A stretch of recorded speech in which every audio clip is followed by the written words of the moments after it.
我想，我应该尽快忘了这一切。遗忘对我来说，就是一种心理治疗的方法。我必须从现实生活中找到一种力量，这个力量就是我的家庭、爱人和孩子。那个时候，在我心里，理想、事业、工作，好像一下子都变得无所谓了。那个时候，最让我感到温暖、感到安慰、最值得我去珍惜的，就是我的这个家。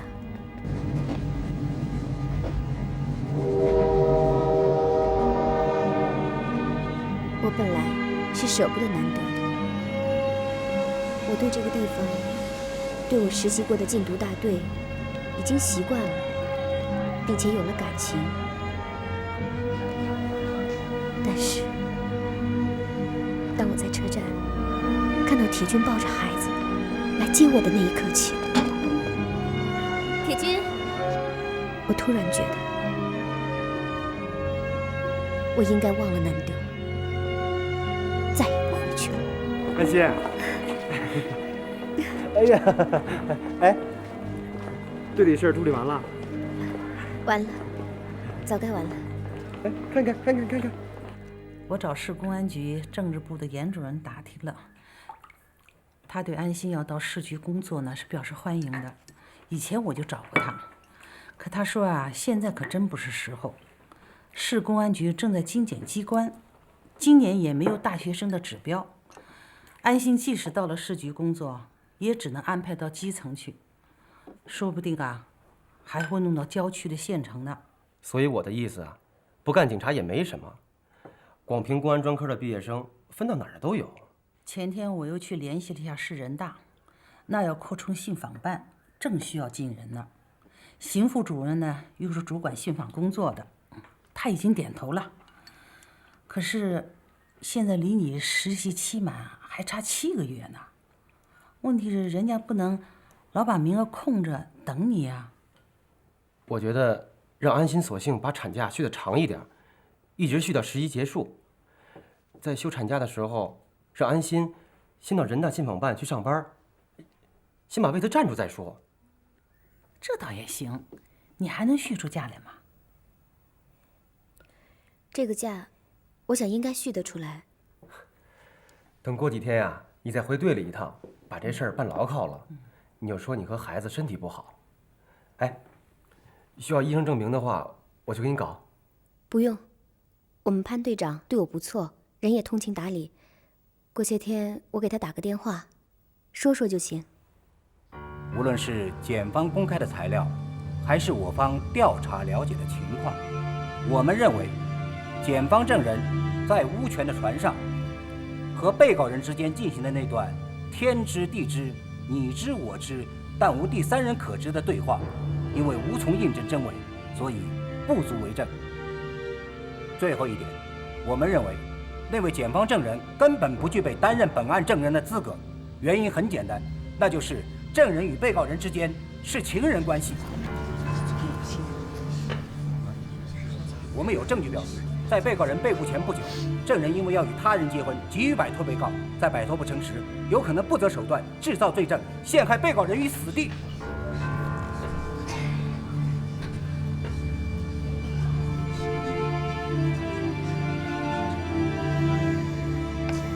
明天是邢副主任的生日，今天我得去一趟，把你爸爸妈妈上次带来的中药成品给他带去，顺便呢说说你去信访办的事儿。哎，安心啊，别忘了给队里打电话啊。如果叫你回去的话，你就回去一趟吧。啊，路上小心点啊。乖乖的啊。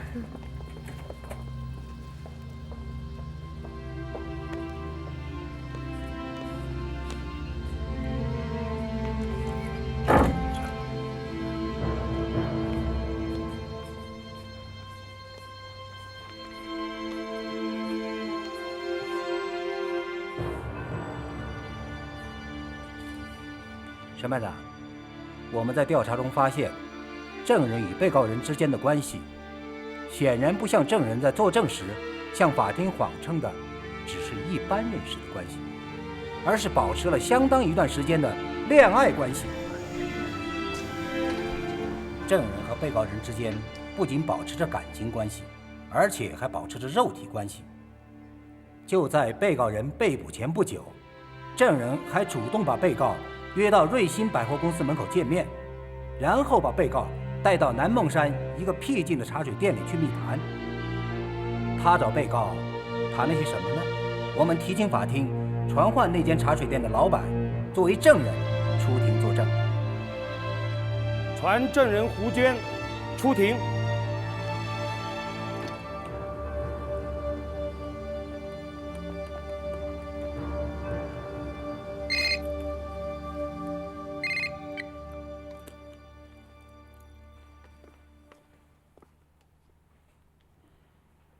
证人，你是什么时候看见被告人去过你的茶水店？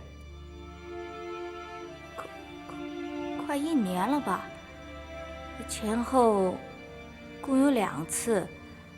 第一次好像是个白天，他们2个好像刚刚从山里玩完了回来，到我这儿来喝茶，哎，不是吃饭。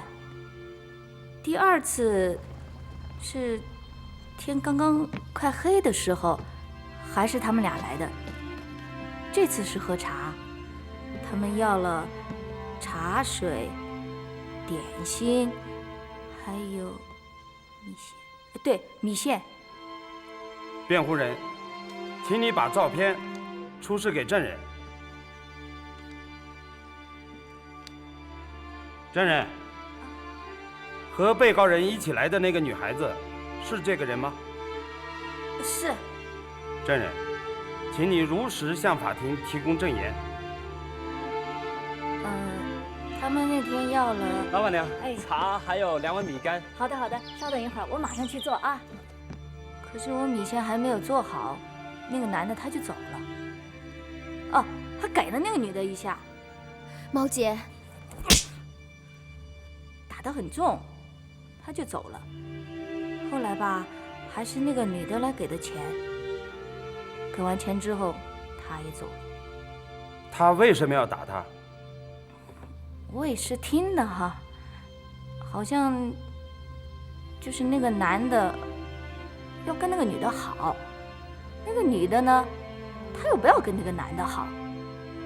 讲着讲着，他们就不知怎么回事就吵起来了。辩护人还有什么问题要问吗？我没有了。证人，你怎么可以肯定那天和被告人一起去的那个女孩子就是辩护人所说的那个人呢？1年以前的事了，你有没有可能记不清楚了呢？不会的，他们2个前后来那2次，我店里都没有人。再说他们穿的又漂亮又那么年轻，所以我印象很清。再加上那个男的吧，哦，就是他脾气很大，还打了那个女的，所以我印象就很深。公诉人还有问题吗？没有问题了。请证人退庭了。辩护人还有其他证据要向法庭出示吗？有，在我的手里有一份今年7月21日出版的《南德日报》，这上面有一个整版的反映南德公安禁毒大队事迹的报告文学，标题是《人民卫士，当代英雄》。在这篇报告文学中，就有关于某年轻的女禁毒警大义灭亲，在乌泉亲自抓获自己参与贩毒的男朋友的事迹。虽然没有指明，但里面描绘的内容和本案发生的时间、地点、情节、人物几乎完全一致。这篇公开发表的对南德公安禁毒大队的采访文章，也足以说明证人与被告人之间的真实关系。而这一事实，在证人向法庭提供证言时，却被有意地隐瞒了。因此，我们请求法庭根据上述事实，对南德市公安禁毒大队警员安心的证人资格重新进行审查和鉴定。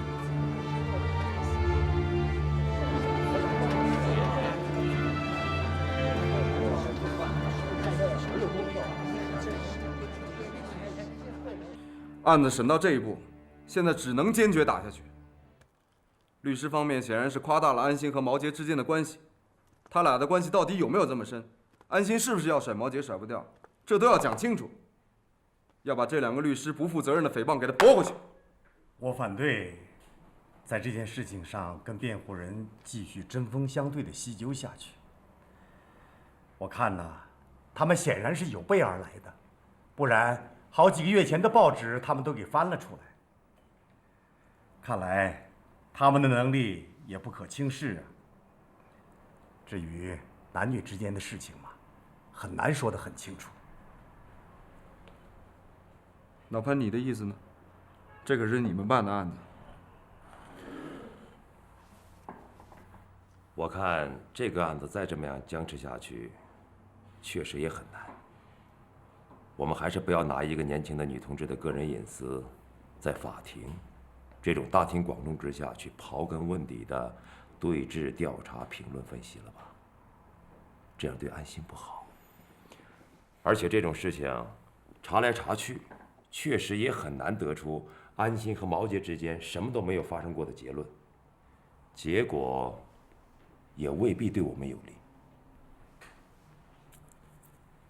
我的看法，还是请你们检察院向法庭提出撤诉，退回公安机关继续侦查。要是公安机关不能找出新的证据来，那我看只有开监放人了。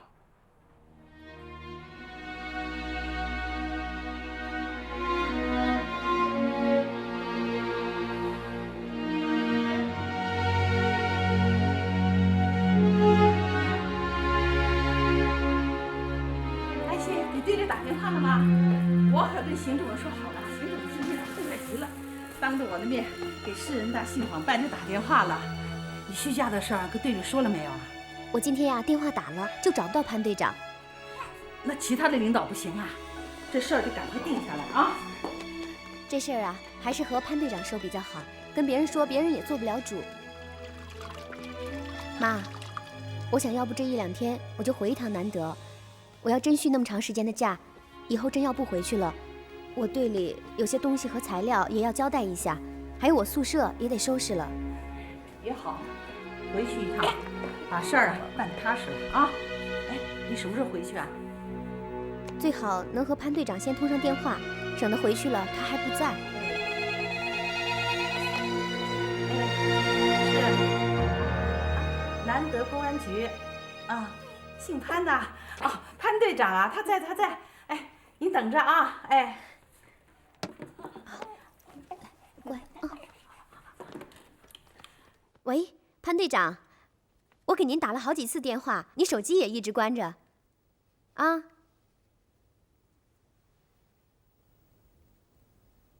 什么？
麻烦您给找一下施科长。好，也许啊，他早就不在这里了，早就去了广西、广东或者什么更远的地方了。还有他那个始终没有露面的哥哥，也不会留在这里，没准也去了缅甸或者泰国了。啊，施科长，我老潘呐。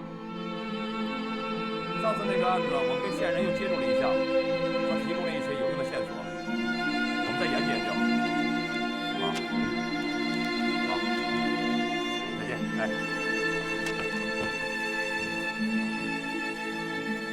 他哥哥肯定有问题，要是没问题的话，他母亲和他弟弟我们关了那么久，公开审判都好几次了，他的父母也被我们击毙了。哎。这也算是家破人亡了吗？他连个尸首都不敢来收，要是没有问题的话，为什么不敢来啊？那毛杰会不会去找他哥哥？他会去哪儿呢？他会永远离开南德吗？这就不知道了。毛杰被我们放出来以后，肯定回家过一次。那个地方被我们抄了半年多，已经没人住了。有人看见毛杰进去以后，从进去到出来前后不到半个小时，拿了点东西，然后就往西边走了，去向就没有人知道了。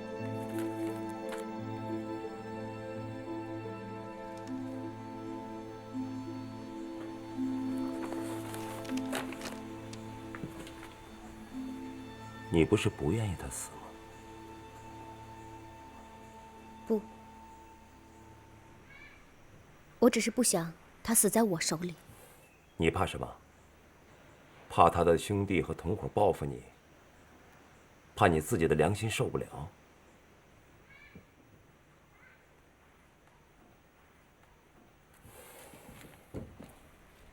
你们这些年轻人呐，比我们考虑的东西要多得多呀。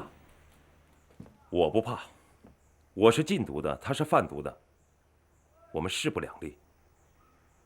我不怕他杀了我，我也不怕我杀了他。队长，我们本来就是两代人，作为人民警察，你们比我们更忠于职责。要是为人的话，我们比你们会更看重感情，会更关注人性。你说什么？人性？人性？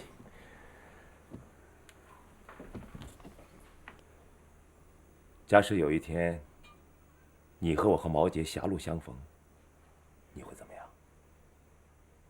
你会跟我一起举起枪，对准他吗？我会。假如他要逃跑，你会向他开枪吗？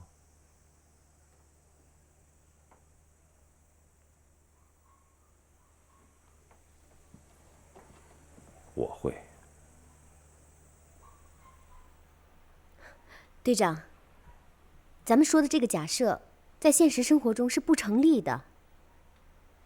您可能忘了，毛杰已经被南德市人民法院宣告无罪了。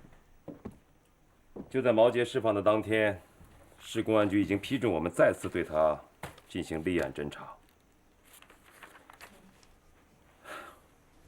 我知道你不愿意谈起这件事情，好，那咱们就不谈它了。你这次回来干什么来了？总不会是为了参加这个案子的工作吧？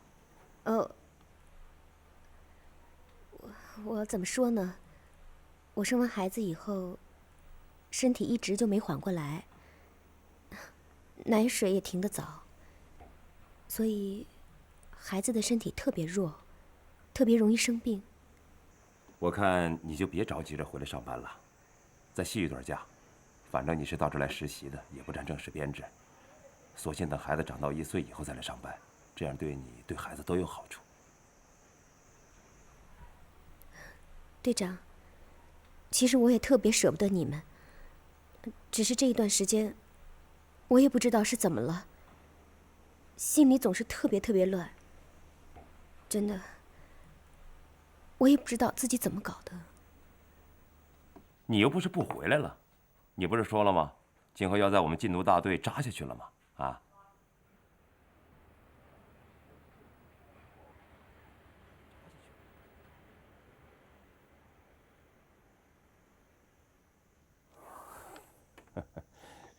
你就是为了这个事儿回来的？你打个电话来不就行了吗？啊，不过也好，你回来了，正好把你保管的档案文件跟队里交代一下。你就交给老梁吧。好，我在南德也要住几天，我宿舍里的东西也要收拾一下。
徐副主任，啊，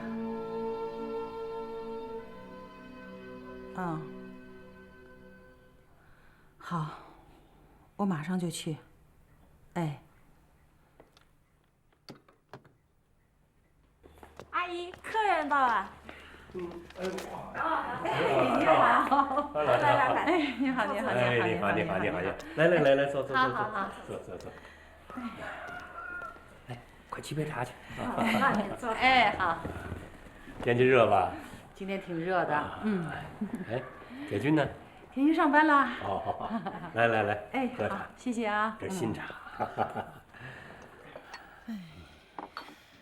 老赵，有个事儿，我想我还是跟你谈一谈。你看，我跟老张过去，我们俩非常要好。老张在世的时候，我们可是无话不谈呢。邢主任，到底出了什么事了？等一下。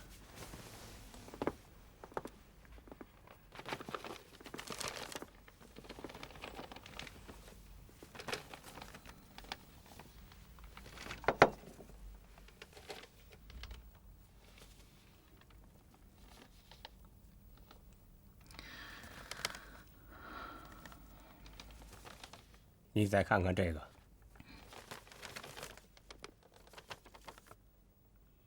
这是广平市人大法律工作委员会出的一份情况研究，上面登了广平日报政法版记者写的一份情况反映，是关于南德市法院对一起贩毒案件的审判情况，其中揭露了少数公安人员陷害无辜的丑闻。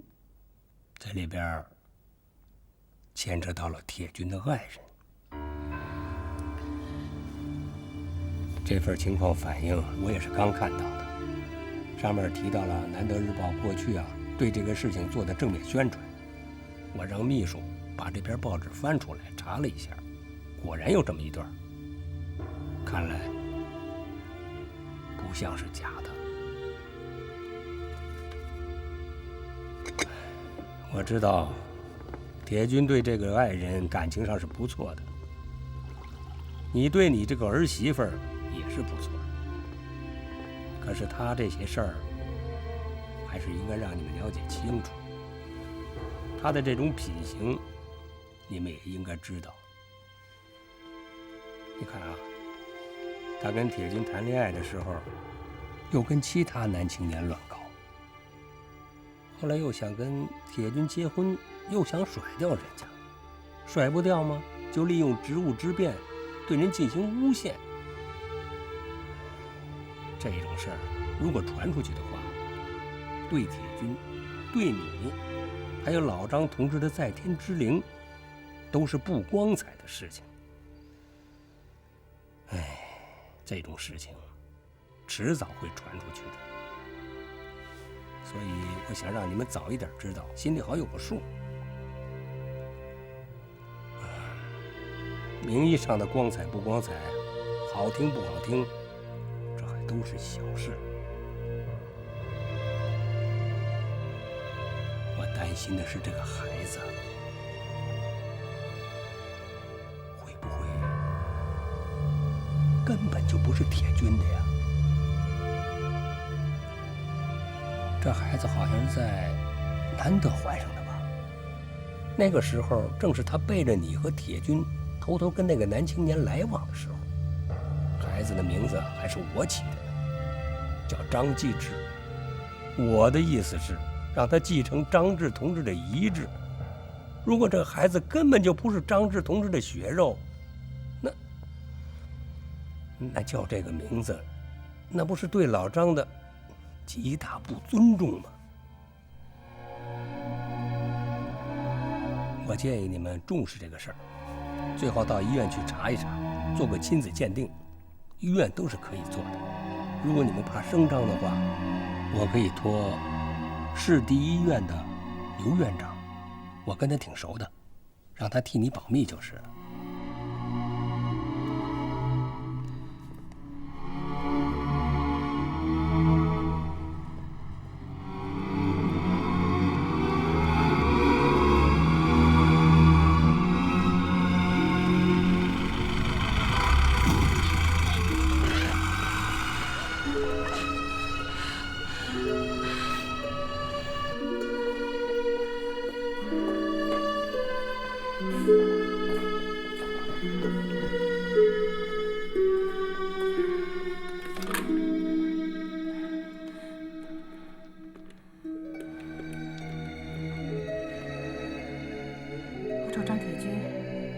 铁军，我是妈妈呀，铁军啊，你赶快回来一趟吧啊！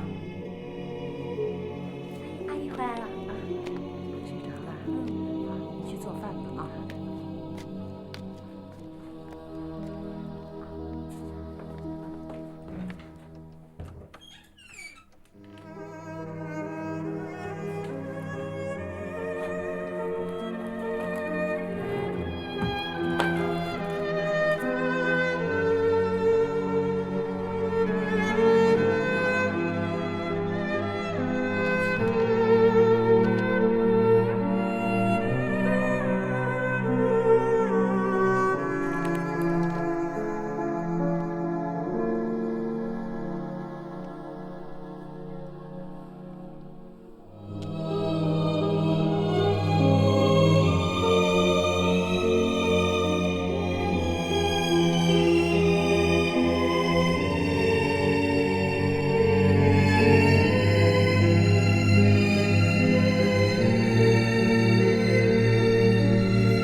妈，哦，铁军哥回来了。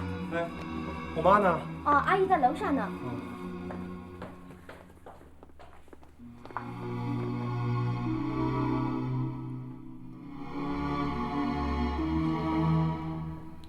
别的事情啊，都可以原谅他。现在的年轻姑娘水性杨花，犯了这种错误，你也认真不得。好在嘛是婚前，批评教育他几句，拿个把柄，也就算了。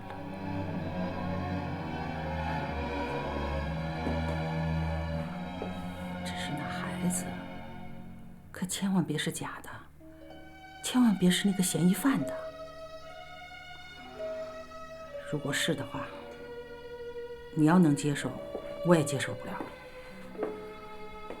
就算我能接受，你在九泉之下的父亲也接受不了。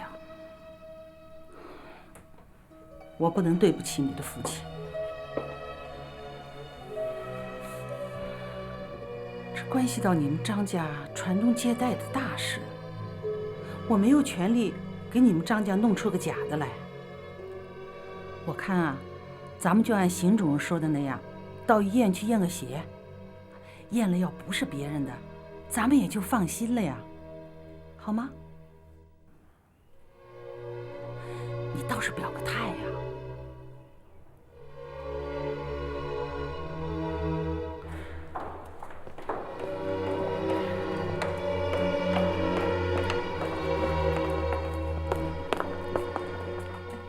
刘院长啊，这抽血完了还要做什么呀？也不用做什么了。正好啊，我们医院有人到省里头去办事儿，把血样带去就可以了，2、3天就能知道结果了。我们广平市有不少医院能够做这个亲子鉴定，但是呢，都只能做血液、腮腔细胞、组织细胞和津液方面的亲子鉴定，不如 DNA 那么准。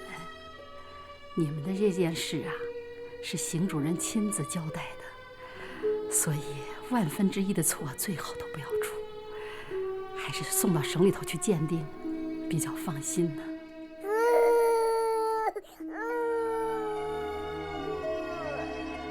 这是我每个月做的报表，这些都是传真文件，还有这些都是案件资料。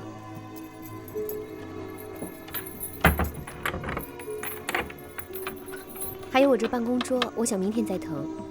还有我的手枪，还有些电脑软盘，明天整完了我一块儿交。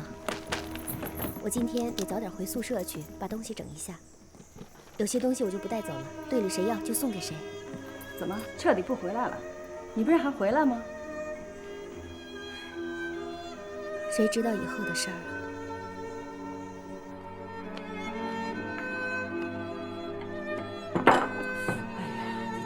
这么忙干什么呀？这点活都干不好。对不起。说什么对不起？我说错你了？哎，你给谁打电话？给安心，我想问问到底怎么回事。你现在打什么打？现在什么情况都不知道呢，你跟他怎么说呀？铁军，铁军！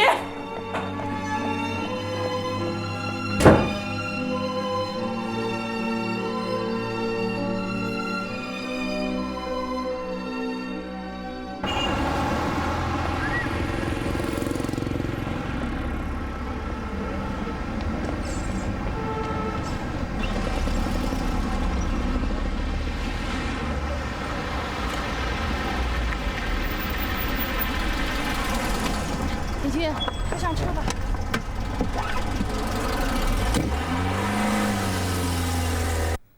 邢主任，结果出来了吗？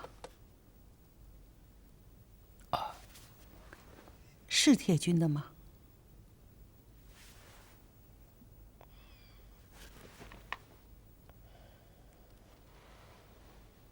不是。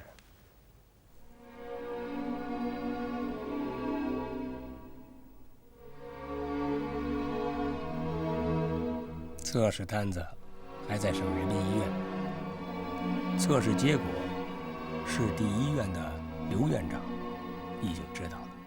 他上午给我来了个电话，说了说情况。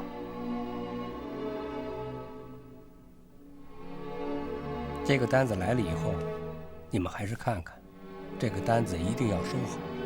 将来如果铁军要是离婚的话，这还涉及到这个小孩子的抚养责任问题。如果要是打官司的话，这就是证据。基因测试结论，法院都是承认的，全世界都承认。不论这孩子要不要，这个名字是不好再用了。这个名字是我起的，我有责任提这个意见。既然他不是张志同志的后代，那叫什么继志啊？继谁的志啊？咱们回去。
记得，那天距离铁军28岁的生日，正好还有1个月。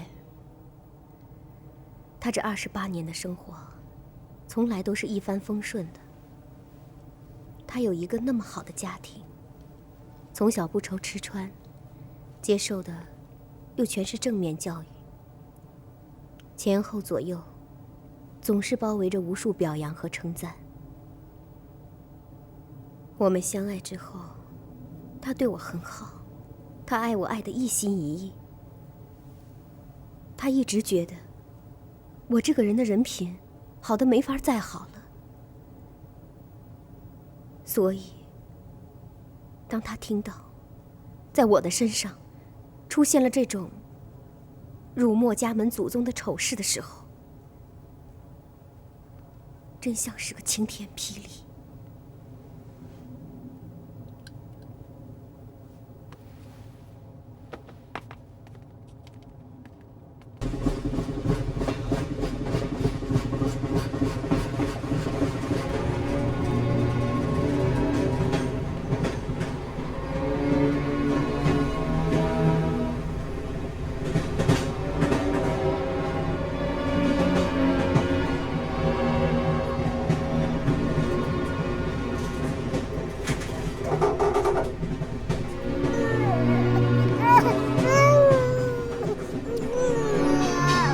别闹！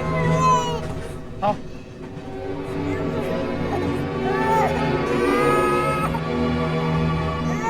别哭了，哭！别哭了。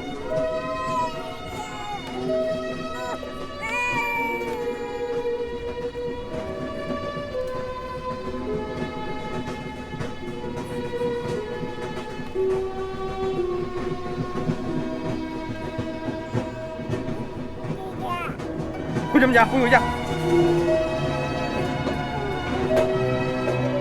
这是往哪儿尿？往哪儿尿啊？你往哪儿尿呢？哎，同志，你不能这样对待孩子，你这样打孩子要把孩子打坏的。是不是该喂了？你应该哄哄他呀。带奶了吗？带的话，我可以帮你去喂一下，这样让他哭，会哭出毛病来的。哎，他是你的小孩吗？你是他什么人啊？你是他的爸爸吗？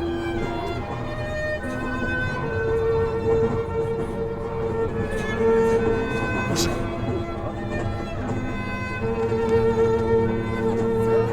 哎，走啊！你别走，这小事怎么回事？你说清楚。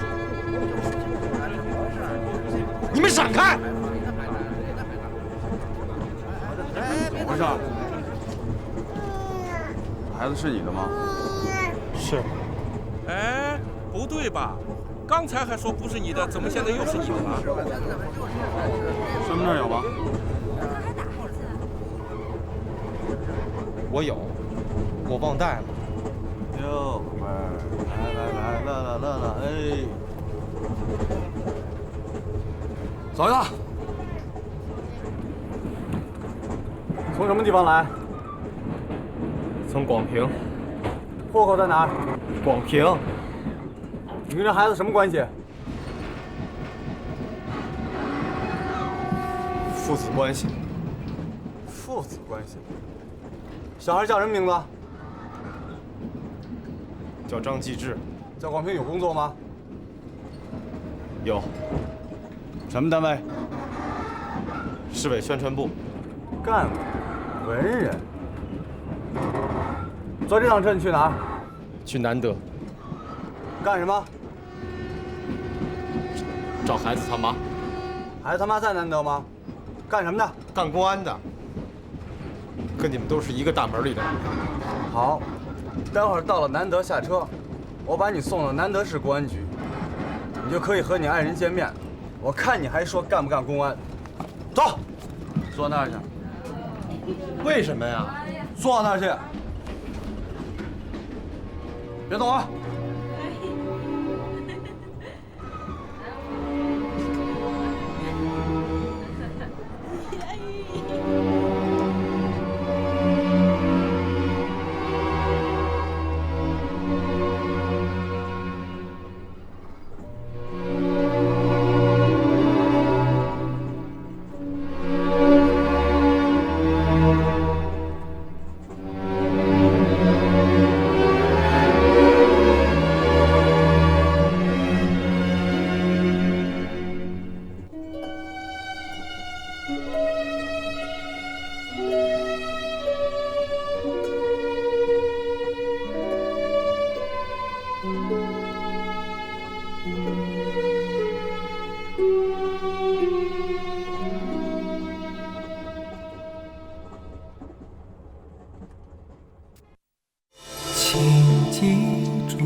月光中我的希望，请让我亲吻着你的名字，请让我铭记着你的善良。我仰望天空，群星闪烁，我面对苍天，呼唤你的出现。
你的出现。